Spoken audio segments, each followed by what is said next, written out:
Hello mga kamama, another day, another life.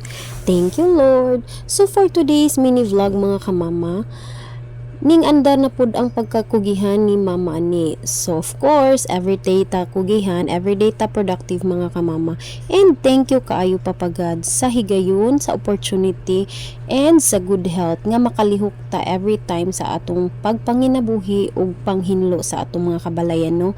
And of course, kita diri mga kamama na ako nagpuyo diri sa house sa akong mother kay wala pa man mi ka separate og balay sa akong husband and my little family sa amo ang house puhon. It's because it's under construction pa mga kamama and dili gyud siya mapadayon-dayon sa usa lang ka beses mga kamama no ato gid nang pagaputol-putulon kay unsaon na lang ang pagbayad sa utang, bayranan pa ang atong mga utang, pero it's okay. Papa God will help us. Soon, makaangkon na niya mig amo ang makol nga home mga kamama. And for today, gusto jud na ko manglimpyo mga kamama kay gakatag na lang gyud ang amo ang mga butang dinha. Kay it's because I have two toddlers and nakasabot ko nga kinahanglan ko manglimpyo every time. Kay you know, akong mother is a senior citizen na di na siya gusto og gubot. So ako agin na siyang tabangan kung na ako time mga kamama. Of course, ako nang obligasyon ang pagpanghinlo sa amo ang gipuy-an kay ako mangyong bata ang magsigi og pagpangatag sa mga butang and you know na sa floor every time magkaon sila di gid malikayan nga magdula sila or mag adto-adtog any lugar sa amo ang balay.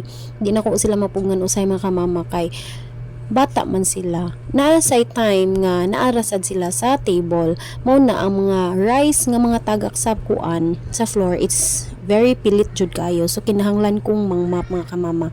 And then, among refrigerator na puno gyud na siyang mga fingerprints namo and sa mga bata. Kay kamauna sad sila mangabli sa ref. So ang higayon karon apilo nako ang ref og clean.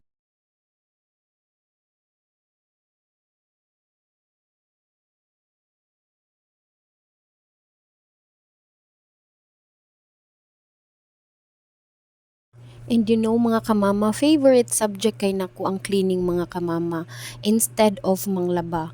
Pero kinahanglan gihapon na natong buhaton kay usara gihapon na sa assignment nato sa kainahan. And diri waga video ko akong baby Gigi nag-apil-apil sad og video sa iyang self. So lingaw kaayo siya, idi natarog ang akong video. O so mao to mga kamama, ako lang sad siyang gikuha kay para dili siya magsinamok nako kay para madiretso na akong trabaho ug ang akong vlogging. So kini day mga kamama na aday koy nadawat 3 kilos nga bugas gikan sa among cooperative pag ownership meeting. And then, ako na siyang gisagol sa among bugasan para ma-mix sa other brands. But it's okay, kay any brand will do mga kamama. Labi na gyud karon sa pagkamahal sa bugas. So, diha mga kamama, nag-relax ako kay happy kaayo ko nga nanakoy agi sa kabuntagon mga kamama, no? So, ako sana siyang insertan og sayaw-sayaw kunuhay while gabalik-balik og panilhig, map. And then, look at that mga kamama na anasay kausaban ang kakatag ganiha ug ang karon mas hapsay na. So malipay na gyud ang mudra, magtan-aw sa among sala ug maglingkod-lingkod while nagpahuway, nagrelax sa iyang mind. Kay you know na mga kamama kung mag senior na ta lisod na gyud kayo atong utok magsipok gyud. Maskin ako bisag di ko senior mga kamama, magsipok akong utok basta makakita ko grabing katag mao nang ang mga duaan sa akong mga anak karon mga kamama gihinay-hinayan gyud na nako og hipo. So mao na akong magduwa sila, pangitaon pa na nila kung wala ko idi di sila makaduwa, tan-aw na lang sa silag TV kay sorry jud kayo mga kamama to tell you, lisod jud kaayo ang mama nga naay toddler plus full-time working gyud siya. Pagkaabot sa balay mag-ati Manila plus katag kayo ang mga balay and then naapod na sila time nga gusto na sila magpalambing like this.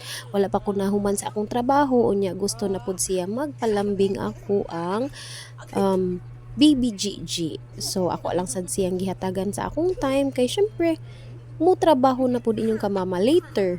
So nagid tay time sa lambing, naapod tay time sa study kay ang akong firstborn is nag-study naman sad. So for now, ako ang firstborn is nalingaw pa siya sa iyang buhat karon kay nag-watch siya og kanang TV while ga limpyo ko, and then akong bibi Gigi na gina siya time nga iyaha jud kong birahon kay iyaha kong pahigdaon or pakuguso niya kay syempre 2 years old pa ni siya mga kamama, nagkinahanglan pa gyud sa akong pagtagad.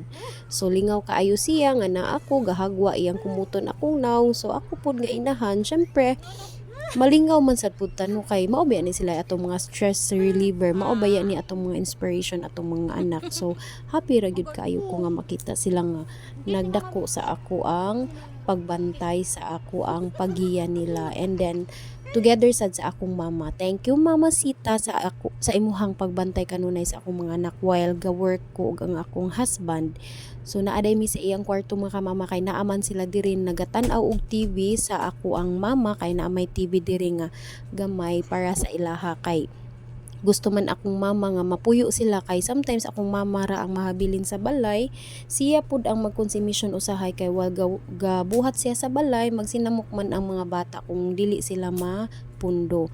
So for today na wala gid na ko nahuman akong trabaho, of course ingon ana jud na mga kamama dili gid na to mahuman atong trabaho kung naa jud tay anak kay syempre dili man pwede nga trabaho lang sa balay atong i-focus, and then ting paniudto na pud mga kamama gahuna-huna na pud ta og masud-an, and luckily naa pa tay maluto mga kamama, so nagdali ra sad ko og luto, and then karon nakita na ko akong baby Gigi murag siya ang gikapoy sa ako ang gibuhat mga kamama, no murag siya moy natulog, wala kakaon og lunch, natulog mga kamama.